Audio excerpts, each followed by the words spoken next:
90s के दशक की एक ऐसी अदाकारा जिसने अपनी मनमोहक मुस्कान और अदायगी से दर्शकों के दिलों में अपनी एक ख़ास जगह बना ली थी। शायद यही वजह थी कि शुरुआती फिल्में फ्लॉप होने के बाद भी काम मिलता रहा और लोग उन्हें पसंद करते रहे। हालांकि इनका फिल्मी सफ़र ज़्यादा लंबा नहीं रहा। 10 सालों में लगभग 40 ही फिल्में की इस अदाकारा ने, लेकिन बड़े बड़े अभिनेताओं के साथ काम किया और सिने प्रेमियों के दिलों में अमिट छाप छोड़ी। जी हाँ, आज की हमारी बैक कैमरा स्टोरी की हीरोइन है सोनाली बेंद्रे, जिनकी फिल्मों से ज़्यादा लव स्टोरीज पर रहा लोगों का ध्यान। आज हम बताएंगे आपको सारी बात, बस आप बने रहिए बैक कैमरा स्टोरीज के साथ।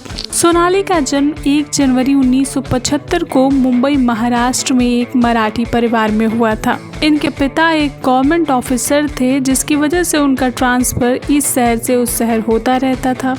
इसीलिए इनकी शुरुआती पढ़ाई केंद्रीय विद्यालय बेंगलोर से पूरी हुई। ग्रेजुएशन मुंबई से कंप्लीट किया सोनाली ने।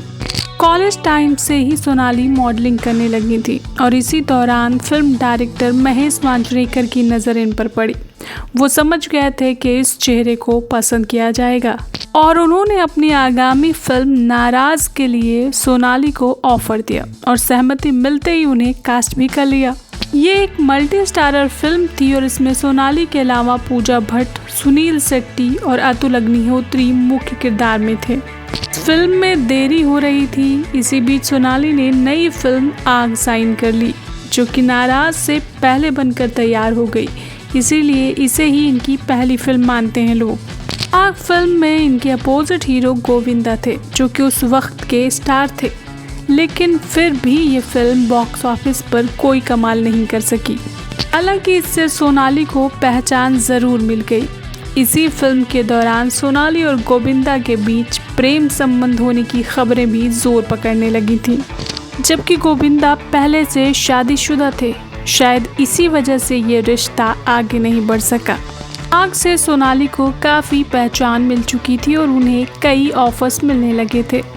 इसके बाद उन्होंने नाराज़, द डॉन और टक्कर जैसी फिल्में की, लेकिन सब फ्लॉप रहीं।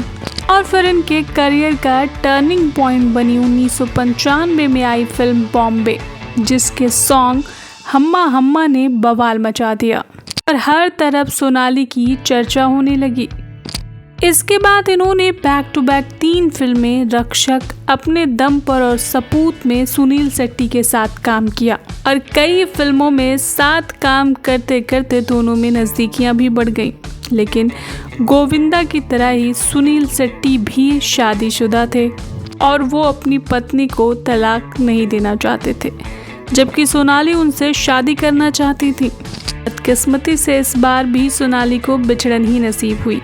आगे के सालों में सोनाली ने दिल जले, तराजू, कहर, हमसे बढ़कर कौन, डुप्लीकेट, अंगारे, जख्म, सरफरोश, जिस देश में गंगा रहता है जैसी तमाम फिल्मों में काम किया और ख़ुद को अभिनेत्री के रूप में प्रतिष्ठित किया। ये इनके करियर का पीक टाइम था और इसी बीच सोनाली का नाम राज ठाकरे के साथ जुड़ा और खूब चर्चा हुई। लेकिन बाला साहब ठाकरे नहीं चाहते थे कि इस संबंध का असर शिवसेना की छवि पर पड़े और ना ही वो ये चाहते थे कि राज ठाकरे का वैवाहिक संबंध खराब हो और वो अपनी पत्नी को तलाक दें। राज ठाकरे भी पहले से शादीशुदा थे, नहीं सोनाली की किस्मत में शादीशुदा प्यार ही क्यों लिखा हुआ था। एक बार फिर उनके हाथ निराशा लगी। हालांकि इसके बाद भी सोनाली का नाम पाकिस्तानी क्रिकेटर शोएब अख्तर से जुड़ा, लेकिन सोनाली ने इसे कोरी अफवाह बताकर खारिज कर दिया।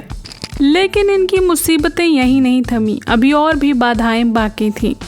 सोनाली के एक फ़ोटोशूट ने उन्हें मुसीबत में डाल दिया, क्योंकि उनकी ड्रेस पर हिंदू धर्म से संबंधित चित्र बने हुए थे, जिसकी वजह से न सिर्फ FIR हुआ बल्कि बायकॉट सोनाली बेंद्रे अभियान भी चला, जिसका बुरा असर इनके करियर पर पड़ा और फिल्में मिलना कम हो गया। और फिर जो फिल्म मिली उसमें भी एक कांड हो गया। हम साथ साथ हैं कि शूटिंग के दौरान जब सलमान खान पर हिट एंड रन का मुकदमा हुआ था, तो इसमें सोनाली का नाम भी आया था और इन्हें भी कोर्ट कचहरी के चक्कर काटने पड़े थे। एक के बाद एक मुसीबत सोनाली का पीछा कर रही थी। इसी बीच एक डायरेक्टर से भी विवाद हो गया इन्होंने साइनिंग अमाउंट लेने के बाद भी फिल्म करने से इनकार कर दिया, क्योंकि इनका कहना था कि स्क्रिप्ट के अलावा एक्स्ट्रा बोल्ड सीन फिल्माए जा रहे हैं, जिसकी जानकारी इन्हें पहले से नहीं दी गई थी, और उस डायरेक्टर ने इनका करियर बर्बाद करने के लिए एड़ी चोटी का जोर लगा दिया। कई संभावित प्रोजेक्ट्स इनके हाथ से निकल गए। धीरे धीरे निष्क्रियता बढ़ने लगी और काम मिलना बंद हो गया।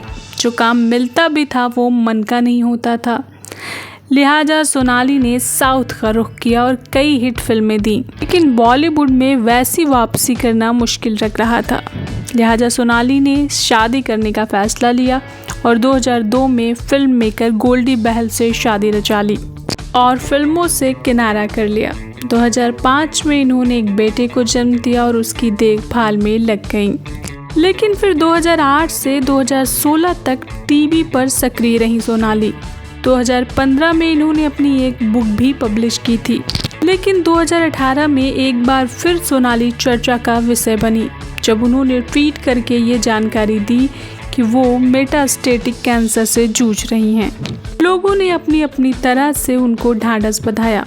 इन्होंने न्यूयॉर्क से अपना इलाज करवाया और 2018 से 21 तक ट्रीटमेंट होने के बाद कैंसर से मुक्त हो गईं। हालांकि अपनी इस जर्नी के बारे में उन्होंने एक पॉडकास्ट के दौरान बताया कि ये कितना मुश्किल था और उनके लिए कितनी मुसीबत की घड़ी थी। खैर, ईश्वर की कृपा से अब वो बिल्कुल ठीक हैं और अपने परिवार के साथ खुशहाल जिंदगी गुजार रही हैं और बॉलीवुड में वापसी की तैयारी भी कर रही हैं। आज के लिए बस इतना ही। ऐसी ही इंटरेस्टिंग और मोटिवेशनल स्टोरीज सुनने और जानने के लिए जुड़े रहिए बैक कैमरा स्टोरीज के साथ। Bye bye, love you.